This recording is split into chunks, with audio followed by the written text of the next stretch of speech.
Hello बच्चों, मैं राजीव बहुत बहुत स्वागत करता हूं आप सभी का जल मैथ्स क्लासेस में। और मुझे उम्मीद है कि आप सभी लोग बढ़िया होंगे, ज़बरदस्त होंगे। तो आज हम स्टार्ट करने जा रहे हैं प्रश्नावली 5.2 जो कि समांतर श्रेणी से संबंधित है।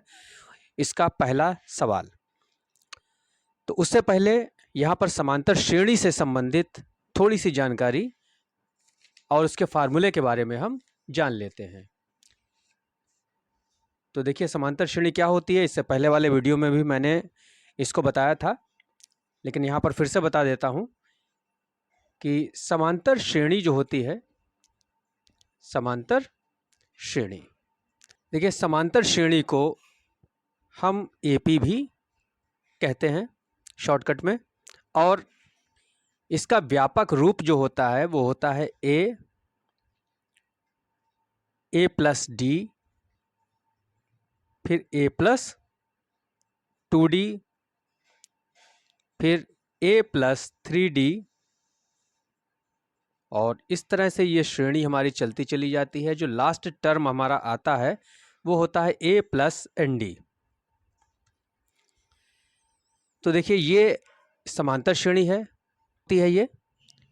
इसकी परिभाषा के अनुसार पहला पद है, इसमें एक निश्चित संख्या जोड़ दी जाए। देखिए, अगले वाले पद में डी जोड़ दिया गया। फिर अगला पद कैसा आएगा, इस वाले पद में एक डी और जोड़ दिया गया तो ये 2D हो गया। फिर अगला पद कैसे आएगा, तो इसी वाले पद में एक डी और बढ़ा दिया गया तो ये 3D हो गया। इस तरह से ये डी जो है जुड़ते चले गए और प्रत्येक पद जो है बनता चला गया। तो लास्ट वाले पद को हम ए प्लस एन डी से लिखते हैं। ये प्रथम पद हमारा होता है, इसको A1 लिखते हैं। ये द्वितीय पद ये A2 कहलाता है। ये तृतीय पद ये A3, और ये चौथा पद A4, और ये लास्ट वाला पद जो हमारा बचता है इसको AN बोलते हैं, यानी कि nवां पद बोलते हैं। तो यहाँ पर एक बात और गौर कर लीजिए, पहला पद तो हमारा A हो गया, दूसरा पद जो है वो A प्लस डी हो गया। अब यहाँ पर देखिए, अगर यहाँ A2 है यानी दूसरा पद है तो इसमें एक डी होगा। कितने डी होंगे, एक डी होंगे। तीसरा पद होगा तो उसमें एक डी उससे कम होगा, यानी कि ये 2D रह जाएंगे। चौथे पद में क्या होगा, एक डी इससे कम रहेगा, यानी A प्लस 3D रह जाएंगे। ऐसा क्यों है, क्योंकि ये फार्मूले के हिसाब से देखिए, जो लास्ट वाला पद है हमारा ये क्या कहलाता है, ये nवां पद कहलाता है। तो हम लिखते हैं AP का nवां पद, nवां पद। देखिए, इसको व्यापक पद भी हम कहते हैं, व्यापक पद। इसको हम AN से प्रदर्शित करते हैं। तो AN बराबर ये होता है फार्मूला हमारा A plus N minus 1D, जहां N क्या होता है, N होती है पदों की संख्या। तो यहां पर लिख देते हैं, जहां A हमारा क्या है, ये प्रथम पद है, प्रथम पद। D क्या है, सार्वंतर है।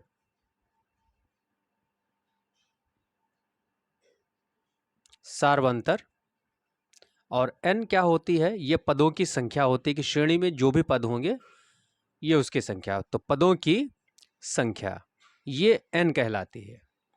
तो ये फार्मूला हमारा हो गया। कहीं कहीं पर इस फार्मूले को हम L से भी प्रदर्शित कर सकते हैं, क्योंकि देखिए nवां पद जो है वो श्रेणी का सबसे अंतिम पद है, तो इसको अंतिम पद भी कहा जाता है। इसको अंतिम पद भी कहा जाता है। और अंतिम पद यानी कि L, तो यानी कि हम इसको L के बराबर भी लिख सकते हैं। तो इसको इस तरह से भी लिखा जा सकता है, AN की जगह हम इसको L भी लिख सकते हैं। तो L बराबर A plus N minus 1D, तो इस तरह से भी इसको लिख सकते हैं। तो ये हमारा फार्मूला है और इसी फार्मूले के आधार पर हमारे सवाल लगेंगे। तो अब हम बढ़ते हैं अपने सवाल की तरफ। देखिए, पहला प्रश्न हमारा क्या है, इस सवाल में हमें एक सारणी दे रखी है और इसमें रिक्त पद जो हैं वो हमें ज्ञात करने हैं। तो देखिए क्या कह रहे हैं, निम्नलिखित सारणी में रिक्त स्थानों को भरिए जहां AP का प्रथम पद A, सार्वंतर D और nवां पद AN है। तो अब हम इसको हल करते हैं, किस तरह से आप इसको हल करेंगे। देखिए पहला सवाल हम लेते हैं, फर्स्ट पार्ट पहले क्वेश्चन का। देखिए ए हमें यहाँ दे रखा है 7, यानी प्रथम पद ए हमारे पास कितना है 7, डी हमारे पास कितना है 3, एन हमारे पास कितना है 8 और ए एन हमें ज्ञात करना है। तो हमारे पास फार्मूला होता है, अभी हमने बताया आपको, चूंकि ए एन बराबर ए प्लस एन माइनस 1 डी, ये हमारा फार्मूला होता है।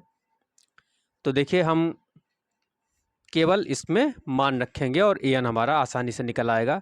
ए कितना है, ए का मान 7 है, एन हमारे पास कितना है, तो एन 8 दे रखा है, तो 8 माइनस 1 और डी हमारे पास क्या है 3 है, तो लिख देते हैं 3। तो बराबर 7 प्लस 8 में से 1 गया 7 गुणा 3, तो 7 प्लस 7 हो गए 21, 21 और 7 ये हो गए हमारे पास 28, यानी कि nवां पद क्या है श्रेणी का 28 होगा। तो ये हमारा आंसर हो गया। यानी कि रिक्त स्थान में क्या आएगा, यहाँ पर जो रिक्त स्थान हमें दे रखा है यहाँ पर 28 आएगा। तो दूसरा जो है सवाल हमारा क्या है कि यहाँ ए हमें दे रखा है माइनस का 18, तो हम लिखते हैं सेकेंड पार्ट इसका, ए हमारे पास है माइनस का 18 और डी हमें ज्ञात करना है, एन दे रखा है और ए एन भी हमें दे रखा है। तो यहाँ पर अब हम लिखते हैं एन जो है वो कितना है 10 है, 10।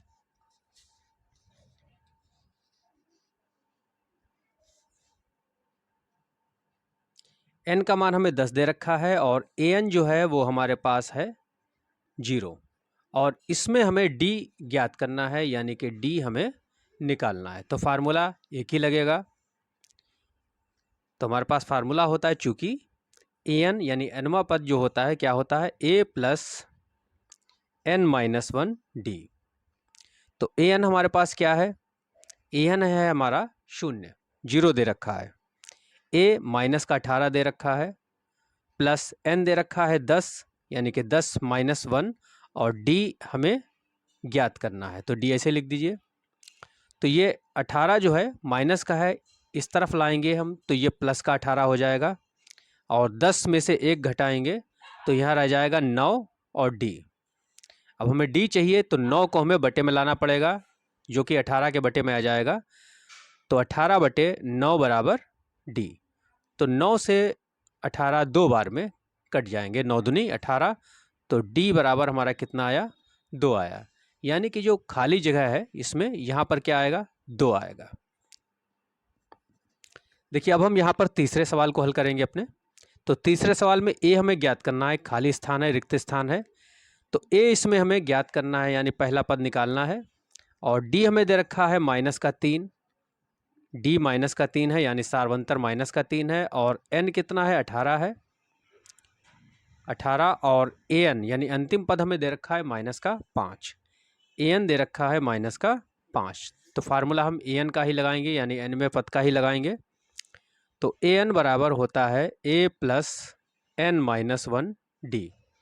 तो ए एन यहाँ पर क्या है माइनस का 5 है, बराबर ए क्या है निकालना है हमें, तो इसको ऐसे लिखेंगे प्लस एन, एन हमें 18 दे रखा है तो 18 माइनस 1 और डी हमारे पास है माइनस का 3।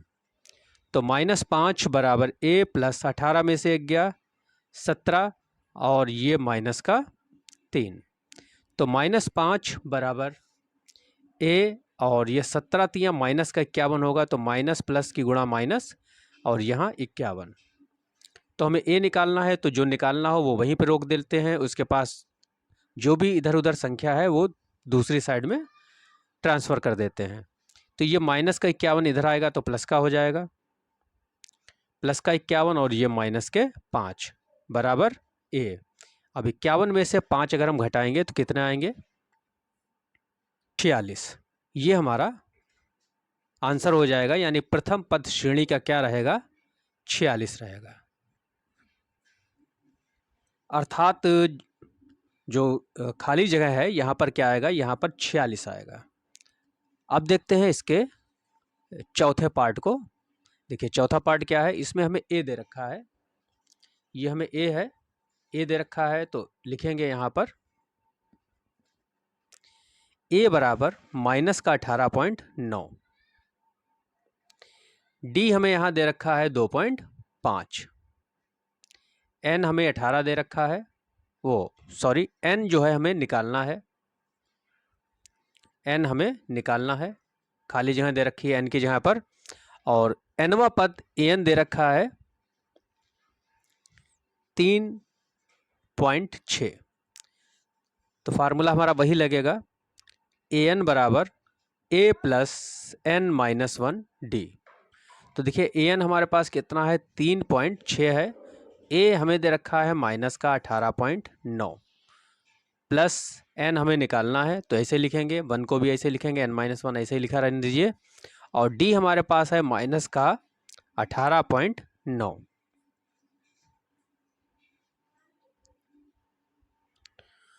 सॉरी गलती हो गई, यहाँ पर डी जो है वो 2.5 दे रखा है, तो हम यहाँ क्या लिखेंगे, 2.5 लिखेंगे। अब देखिए आगे इसको हल करते हैं, तो 3.6 ये माइनस का 18.9 है, हम इस तरफ लाते हैं इसको तो ये प्लस में हो जाएगा 18.9, बराबर में इधर बचा हमारा n माइनस 1 और 2.5 इस तरह से। तो ये हम जोड़ेंगे तो ये क्या हो जाएगा, जोड़ेंगे जब हम इसको, देखिए 3.6 और 18.9 है, 3.6 और 18.9, पॉइंट वाली संख्या पॉइंट के नीचे पॉइंट रखकर ही जोड़ी जाएगी। तो 9 6 15 के 5, यहाँ से लगा 1, और 8 3 11, 11 और 1 12 के 2, और यहाँ से लगा 1, तो जो इस एक में जुड़ेगा तो 22, और ये पॉइंट के नीचे पॉइंट आ जाएगा तो 22.5। अब 2.5 की हम इस n से गुणा करेंगे तो 2.5 n, और फिर 2.5 की इस -1 से गुणा होगी तो 2.5 एकम 2.5। अब इस 2.5 को भी हम इधर ले आते हैं तो ये 22.5, और ये माइनस का 2.5 है तो इधर आएगा तो प्लस का 2.5 हो जाएगा, और इधर हमारा बचा 2.5 n। अब हमें इन दोनों को भी जोड़ना है, तो देखिए 22.5 में हमें जोड़ना है 2.5 को, तो इस तरह से लिखते हैं। तो 5 और 5 10 का 0, हासिल लगा 1, 2 और 2 4 और 1 5, और ये वाला 2 ऐसे ही आया, तो ये पॉइंट के नीचे पॉइंट हमारा यहाँ पर आ जाएगा। तो ये हो गया हमारा 25। तो ये पूरा हमारा 25 हो गया। 25.0 पॉइंट के बाद 0 बेकार होता है, तो ये हम सिर्फ 25 ही लिखेंगे, और यहाँ पर 2.5 n। अब ये 2.5 कहाँ आएगा, बटे में आएगा 25 के, तो हम इसको लिख देते हैं 25 बटे 2.5 बराबर n। अब यहाँ पर देखिए ये एक अंक के बाद पॉइंट लगा है, तो इसको जब हम हटाएंगे तो ऊपर 1 0 बढ़ाएंगे, तो अब हम इसको काट देते हैं, तो 25 एकम 25 और ये 0 ऐसे ही लग जाएगा, तो n की वैल्यू कितनी आएगी भाई, 10 आएगी। यहाँ पर n हमारा 10 निकल के आएगा, तो ये हमारा आंसर हो गया। यानी कि जो खाली जगह हमारी बची है यहाँ पर क्या आएगा, 10 आएगा।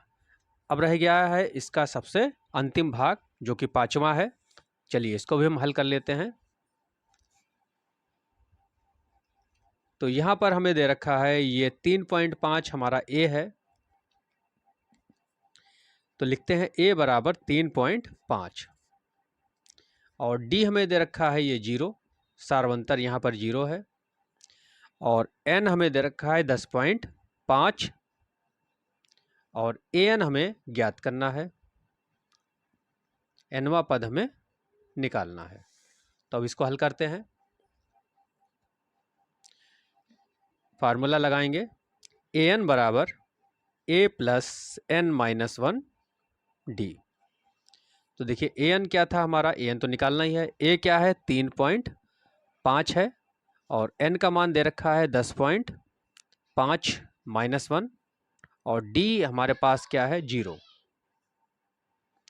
डी का मान 0 है। तो ये 3.5 और 0 से किसी भी संख्या में गुणा होगी तो ये पद क्या हो जाएगा, 0 हो जाएगा। तो यानी कि an हमारा क्या बचा, 3.5 बचा, यानी खाली जगह पर हमें 3.5 रखना है। तो ये हमारा पहला क्वेश्चन था जो कि कंप्लीट हो गया। तो ये वीडियो कैसा लगा आपको? वीडियो पसंद आया हो तो इसे लाइक कीजिएगा, चैनल को सब्सक्राइब कीजिएगा और ज़्यादा से ज़्यादा लोगों में शेयर कीजिएगा। वीडियो देखने के लिए बहुत बहुत धन्यवाद।